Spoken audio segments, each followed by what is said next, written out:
paz do Senhor Jesus. Outra fortaleza importante que nós vamos considerar aqui é a fortaleza da incredulidade. A fortaleza da incredulidade dá origem a outras fortalezas, como a fortaleza do medo, da ansiedade e do negativismo, do pessimismo. Quer dizer, a pessoa passa a ver tudo sempre do lado negativo. Tudo que acontece, ela considera que aquilo vai acarretar sempre as piores consequências. Isso é o que nós chamamos de pessimismo. Para ela nada vai dar certo. Nenhum empreendimento, nada em que ela se envolva, se ela estiver ali, vai progredir, vai prosperar. Isso pode se tornar uma terrível fortaleza na vida de muitas pessoas e é proveniente da fortaleza da incredulidade. A incredulidade pode se tornar uma barreira muito forte que impede que experimentemos as bênçãos de Deus e andemos na sua vontade. A pessoa sem fé não consegue se relacionar com Deus. Em Hebreus 11:6, a palavra de Deus diz que sem fé é impossível agradar a Deus, pois é necessário que todo aquele que dele se aproxima creia que ele existe e que é galardoador daqueles que o buscam. A fé é um elemento fundamental no reino de Deus. A falta dela na vida espiritual é o mesmo que tentar construir uma casa sem alicerces e tijolos. Deus se desagrada muito da incredulidade. Por causa da incredulidade, o povo de Israel chegou às portas de Canaã, depois de passar 40 dias no deserto, onde recebeu a lei de Deus no Monte Sinai. Por causa da incredulidade, de não terem crido no Senhor, de terem presenciado tantos sinais extraordinários, maravilhas, terem presenciado o mar se abrindo diante deles, terem sido alimentados com maná, com codornizes, e mesmo assim, chegando nas fronteiras de Canaã, temeram alguns guardiões, alguns gigantes que havia naquela terra, e se enxergaram como insignificantes diante deles. Eles disseram: nós somos como insetos, como gafanhotos perto desses homens.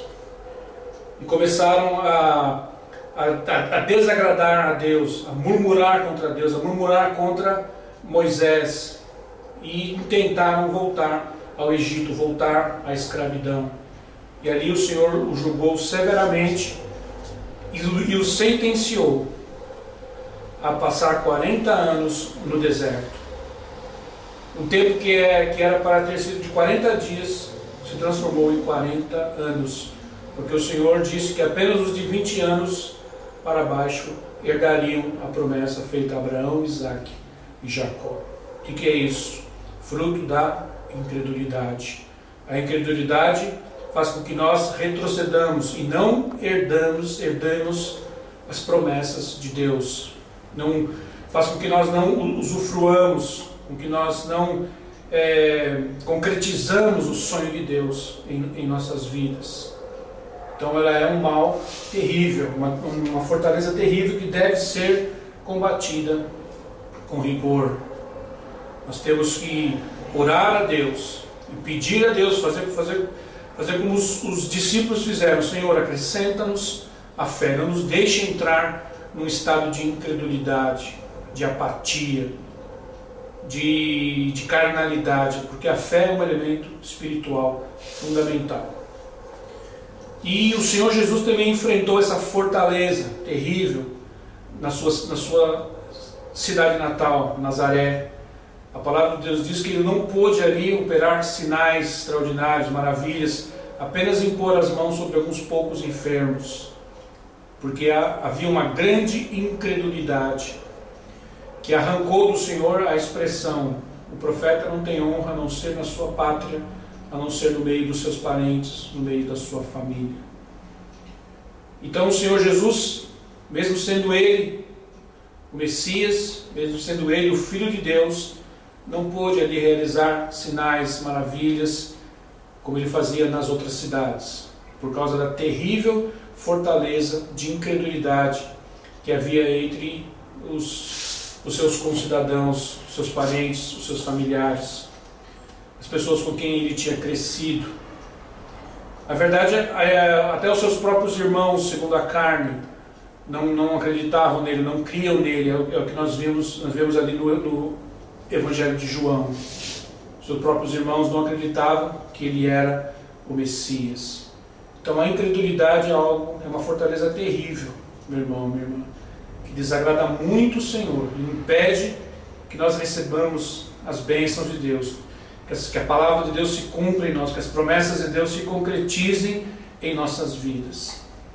Nós precisamos acreditar no Senhor, precisamos crer naquilo que Ele diz que Ele é, naquilo que a palavra de Deus diz que Ele é, naquilo que a palavra de Deus diz que Ele pode fazer em nossas vidas. E não duvidar do seu poder, não duvidar do seu amor, não duvidar que Ele tem um propósito extraordinário para as nossas vidas. E para obtermos fé, nós temos que ouvir a palavra de Deus. É o que diz Romanos 10, 17. A fé vem pelo ouvir, e o ouvir a pregação da palavra de Deus. Por isso eu entendo que o inimigo realmente luta contra a pregação do Evangelho, a pregação da palavra de Deus. Nós estamos muitas vezes no culto, na hora da mensagem, na hora da palavra, e um terrível espírito de dispersão vem sobre as pessoas, para que elas se distraiam, para que elas não escutem a palavra de Deus, não obtenham fé por ouvir a palavra de Deus, por receber a palavra de Deus. Por isso existe realmente um espírito muito forte de distração, de dispersão, de fuga da palavra de Deus. As pessoas arrumam pretextos para saírem da nave da igreja, saírem do culto, para não terem que ouvir a palavra de Deus. Isso é uma coisa muito lamentável, muito triste.